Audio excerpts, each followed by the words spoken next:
اور نمبر 11 سب سے مقبول اور عصری نظریہ وہ پلیٹ ٹیکٹونکس کا نظریہ ہے کہ جس کی معقولیت کو جیولوجی اور سیسمولوجی کے ماہرین تسلیم کر چکے ہیں کہ زمین کے اندر پلیٹس ہیں، یعنی زمین بالائی پرت اور اندرون زمینی تخلیقی پلیٹوں میں یہ منقسم ہے۔ اور جب اندرونی کرے میں موجود پگھلے ہوئے مادے جسے جیولوجی میں میگما بھی کہتے ہیں، تو یہ میگما اس میں کرنٹ پیدا ہوتا ہے تو پلیٹس میں بھی اس کی حرکت محسوس ہوتی ہے اور جھٹکے سے یہ متحرک ہو جاتی ہے، اور پھر یہ عرضی پلیٹس کی فوری تبدیلی جب ہوتی ہے تو ایسی صورت میں زلزلے آتے ہیں۔ یہ پلیٹس 12 پلیٹس ہیں کہتے ہیں، اور یہ جو ہیں 8 بڑی ہیں اور 4 چھوٹی ہیں۔ اندر میگما باہر جو ایک لاوا سا آتا ہے اس کی وجہ سے یہ زلزلہ اور حرکت پیدا ہو جاتی ہے۔ تو یہ زمینی پلیٹس کہتے ہیں تے بتے مٹی اور پتھر اور چٹانوں پر مشتمل پلیٹس ہیں۔ تو یہ وہ حضرات کہہ رہے ہیں، زیادہ مشہور یہ ہوا ہے، اور ادھر سے یعنی سائنسی نظریے میں یہ چیز آ رہی ہے زیادہ تر، اور ادھر سے عوامی نظریے میں وہ بیل اور گائے کے چکر آ رہے ہیں، وہ تصور آ رہے ہیں۔ اچھا، 12واں نظریہ جو اسلام کے قریب قریب ہے، یعنی وہی نظریہ جو مذہبی نظریہ ہونا چاہیے، عیسائی پادریوں کا ہے۔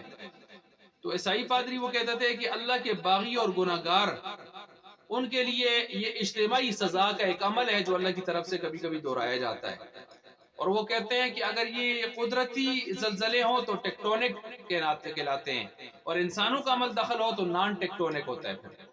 بہرحال یہ وہ مذہبی اعتبار سے اگر جرائم جب زیادہ ہو جاتے ہیں تو اللہ کی ناراضگی پھر کبھی زلزلے کی صورت میں بھی آتی ہے۔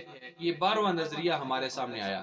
اب 13واں نظریہ اسلام کا نظریہ، وہ میں نے کہا اسی 12ویں کے قریب ہے، یعنی مطلب چونکہ یہاں پادریوں نے مذہب کے مطابق ہی بات کی ہے، تو اسلام کا نظریہ کیا ہے، اب آپ کے سامنے میں اسلام کا نظریہ بیان کر رہا ہوں۔ تو میں عرض کر رہا تھا کہ اسلام کا نظریہ، میری نظر سے ایک یونیسیف کا رسالہ گزرا تھا، یہ جب زلزلے کے دن تھے تو اس وقت اسکولوں میں این جی اوز وغیرہ بہت زیادہ کام کر رہی تھی، مغربی این جی اوز بھی۔ یونیسیف کا ایک رسالہ اسکولوں میں بہت زیادہ تقسیم ہو رہا تھا، وہ ایک دن میں نے کھول کے دیکھا، میرے پاس پڑا ہوا بھی ہے، کہ اس میں ایک شاگرد استانی سے سوال کر رہا ہے اور اس میں فوٹو ڈالے ہوئے ہیں ان کے، کہ سنا ہے کہ لوگ کہتے ہیں کہ یہ گناہوں کی وجہ سے زلزلے آتے ہیں، تو آگے استانی کہتی ہے نہیں بالکل غلط، یہ تو زمین کے نیچے بیل ہے جو اس کی ہلنے کی وجہ سے زلزلے آتے ہیں، یعنی اس مسلمانوں کے بچوں کی ذہن سازی بھی کس طریقے سے کی جا رہی ہوتی ہے۔ تو اب مذہب اسلام کا کہ ہاں اس کا سبب کیا ہو سکتا ہے زلزلوں کا؟ یاد رکھیں زلزلے یہ اللہ کی ناراضگی کی عکاسی کرتے ہیں۔ زلزلے صرف تکوینی نظام کا ایک محض حصہ ہی نہیں اتفاقی طور پر، بلکہ یہ باقاعدہ پروگرامی طور پر یہ اللہ کی طرف سے ایک حصہ جو ہے وہ انسانوں کے جرائم کے اوپر یہ چیزیں آتی ہیں۔ اب اس کے حوالے سے میں کچھ شواہد قرآن و حدیث سے اور آثار صحابہ سے آپ کے سامنے پیش کر رہا ہوں، آپ اس سے خود ہی سمجھ جائیں گے۔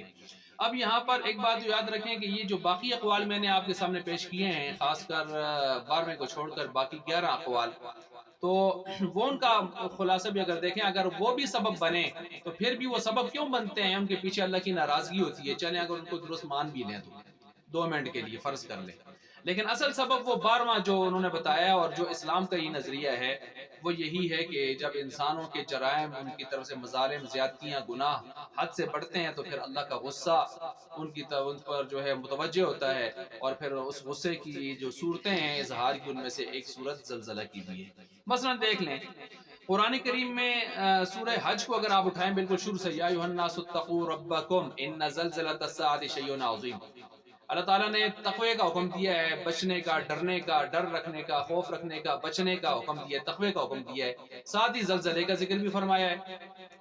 تو ایک طرف تقوی کا حکم ہے اور دوسری طرف زلزلے کا ذکر ہے، اور پھر اسی دوسری آیت کے آخر میں جا کے دیکھیں وَلَكِنَّ عَذَابَ اللَّهِ شَدِيدٌ، اللہ کا عذاب سخت ہے، عذاب کا بھی ذکر ہے، ادھر بچنے کا ذکر ہے تقوی کا، آخر میں عذاب شدید کا ذکر ہے، اور درمیان میں زلزلے کا ذکر ہے۔ ذرا اس پورے سیاق سباق کو دیکھیں کہ زلزلہ عام طور پر نتیجہ کس کا ہوتا ہے، یہ ہمیں اس سے نتیجے سے یعنی سیاق کلام سے بھی پتہ چل سکتا ہے۔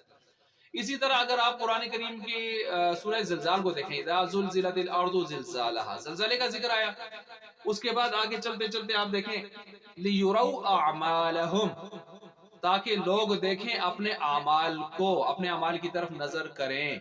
جی، اعمال کے دیکھنے کی طرف نظر، ٹھیک ہے، اعمال کے دیکھنے کے حوالے سے بات ہو رہی ہے، ادھر زلزلے کا ذکر ہے، تو عمل کے دیکھنے کو جوڑا ہے زلزلے کے ساتھ. اچھا، یہ تو قرآن کے سیاق سے آپ سمجھ سکتے ہیں اس بات کو. اچھا، اب احادیث کی طرف آئیں تو 13 نشانیاں جو قیامت سے پہلے کام شروع ہو جائیں گے، اور 13 نشانیاں حضرت علی عنہ کی روایت کے اندر جو بیان ہیں، اور اس میں وہ سرکاری مال کو ذاتی مال سمجھنا، مال غنیمت کو جو ہے امانت کو مال غنیمت سمجھنا، اور زکوٰۃ کو توان اور چٹی سمجھنا، بیوی کا تابع فرما، والدین کا نافرمان، ماں کا نافرمان، دوستوں کو وقت دینا، باپ کو دور کرنا، اور علم برائے دنیا حاصل کرنا، سردار کمینے لوگوں کا سردار بن جانا، وغیرہ وغیرہ، وہ جو ترمذی کے اندر جو روایت ہے وغیرہ کتابوں میں، اور اس میں اس طرح کے جو قیامت سے پہلے حالات ہیں، مذموم حالات خاص طور پر، اور برائیاں وہ بیان ہے نا، گناہ. ان کے بعد اللہ کے نبی نے نتیجتاً 4 چیزیں بتائی ہیں، 4 عذاب. ان 4 عذابوں کو اگر آپ دیکھ لیں تو ان 4 عذابوں میں اللہ کے نبی نے جو ہمیں بتایا ہے، اس میں ایک تو زلزلہ بھی ہے، ایک صورتوں کا مسخ ہو جانا بھی ہے، زمین میں دھنسنا بھی ہے، اور سرخ آندیاں چلنا بھی ہے. تو دیکھ لیں کہ 13 برائیاں ہیں، اور 13 برائیوں کے بعد 4 عذابوں کا ذکر، اس میں زلزلہ بھی آیا ہے. تو پھر زلزلہ کس کا نتیجہ ہوا؟ اچھا، اسی طرح میاں عائشہ صدیقہ رضی اللہ عنہا کیا فرماتی ہیں، جب عورتیں غیر محرم مردوں کے لیے خوشبو استعمال کریں اور غیر محرم مردوں کے سامنے ننگی ہونے میں جھجک محسوس نہ کریں، زنا عام ہو جائے، شراب کا دور دورہ ہو جائے، موسیقی عام ہو جائے، گانے بجانے کے سلسلے، تو پھر زلزلہ کی امید رکھو. یہ دیکھیں یہ روایت کیا بتا رہی ہے. اچھا، اب حضرت عمر رضی اللہ عنہ کو کہ جب مدینہ میں ایک مرتبہ زلزلہ آیا تو انہوں نے اپنا درہ زمین پر مار کے کہا، کیا تجھ پر عمر انصاف نہیں کرتا کہ تو ہلتی ہے؟ تو اس کو دیکھ لیں. اچھا، چٹان ہل رہی ہے تو آپ علیہ السلام کیا فرما رہے ہیں کہ تجھ پر ایک اللہ کا نبی، ایک صدیق اور 2 شہید کھڑے ہیں. صحابہ آپ کے ساتھ ہیں، ابو بکر رضی اللہ عنہ، حضرت عمر رضی اللہ عنہ، حضرت عثمان غنی رضی اللہ عنہ جو ہیں. تو آپ اپنی نبوت اور ان کی صداقت اور ان کی شہادت کا حوالہ دے رہے ہیں. اچھا، اب اس بات کو دیکھ لیں، خاص کر یہ جو حضرت عمر رضی اللہ عنہ کا واقعہ اس کو دیکھ لیں. انہوں نے، حضرت عمر نے کیا کہا تھا کہ تجھ پر کیا عمر انصاف نہیں کر رہا، تجھ پر ظلم ہو رہا ہے کہ تو ہلتی ہے؟ تو بتا دیا کہ جس زمین کے اوپر ظلم زیادتیاں ہوتی ہیں عام طور پر، اس پر زلزلے آیا کرتے ہیں. اور زلزلوں کو سے بچنے کے لیے، ان کو روکنے کے لیے ہمارے پاس دنیا کی کوئی ٹیکنالوجی نہیں ہے سوائے اس کے کہ ہم استغفار کریں. اب جو لوگ کہتے ہیں نہیں جی کائناتی نظام کا حصہ ہے، ذرا فطرت سلیمہ کو آپ دیکھ لیں نا، کہ جب انسان کو ٹھوکر لگتی ہے تو فوراً کیا کہتا ہے، ہائے اللہ جی. تو یہ اس کی فطرت کی آواز ہے، اندر کی آواز ہے جو بے اختیار نکلتی ہے اس سے اچانک پہلی ٹھوکر میں. ایسے ہی زلزلہ جب آتا ہے، جو لوگ کہتے ہیں کہ نہیں یہ گناہوں کا وبال نہیں ہوتا، سزا نہیں ہوتی، تو ان کی زبانوں پر بھی کیا ہوتا ہے، استغفر اللہ استغفر اللہ، اللہ معاف فرمائے. تو ان سے پوچھیں بھائی یہ تو کائناتی نظام ہے، آپ کیوں استغفر اللہ پڑھ رہے ہیں، آپ کی ٹانگیں کیوں کانپ رہی ہیں؟ تو اس وقت ان بیچارے کہتے ہیں نہیں بس اس پر بات ہی نہ کریں. تو اب دیکھیں ان جو بے اختیار ان کی زبانوں سے، بلکہ زلزلہ کے دنوں میں ہمیں اچھی طرح یاد ہے جب وہ آ رہے تھے جھٹکے، تو بعض فرض نمازوں میں کھڑے بے اختیار ان کی زبان سے لا حول ولا قوت نکل جاتا تھا. سجدے میں گئے ہوتے تھے اور استغفر اللہ پڑھ لیتے تھے اپنی نماز، یعنی نماز کے اندر بے اختیار وہ پڑھ لیتے تھے. بعض اتنے یعنی کمزور دل کے بھی ہوتے ہیں، بعض اس طرح، اور نماز چھوڑ کے بھاگ جاتے تھے اور استغفار پڑھتے ہوئے بھاگتے تھے. تو ہر آدمی کی زبان پر استغفار کیوں آتا ہے؟ بے اختیار سمجھتا ہے، فطرت اس کو بتا رہی ہوتی ہے، اس کا ضمیر بتا رہا ہوتا ہے کہ معاملہ کچھ گڑبڑ ہے. اسی طرح پہلی قوموں پر جو عذاب آئے ہیں ان میں آپ دیکھیں گے اکثر مختلف عذاب آئے ہیں، لیکن ایک عذاب زلزلے والا تقریباً اکثر قوموں پر مشترک رہا ہے. جن قوموں کو اللہ نے برباد کیا ہے تو اکثر قوموں پر آپ دیکھیں عذابوں میں زلزلے والا جو عذاب ہے یہ اکثر قوموں پر مشترک رہا ہے. تو یہ بطور عذاب کے آتا رہا ہے. تو اس لیے خلاصہ یہی ہے کہ میں نے 12 اقوال بیان کیے ہیں. اسلام کا نظریہ اس میں یہی ہے کہ یہ جو زلزلے ہیں یہ ہمارے گناہوں کا وبال ہوتے ہیں، اور اللہ کی طرف سے بروں کے لیے سزا ہوتی ہے اور اچھوں کے لیے آزمائش ہوتی ہے۔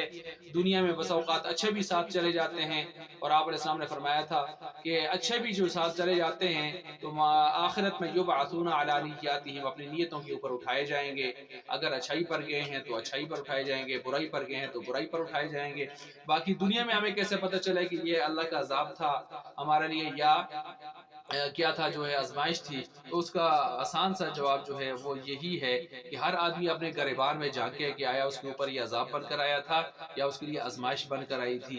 پھر نیکوں پر یہ آزمائش ہوتی ہے اور بروں پر یہ عذاب ہوتا ہے۔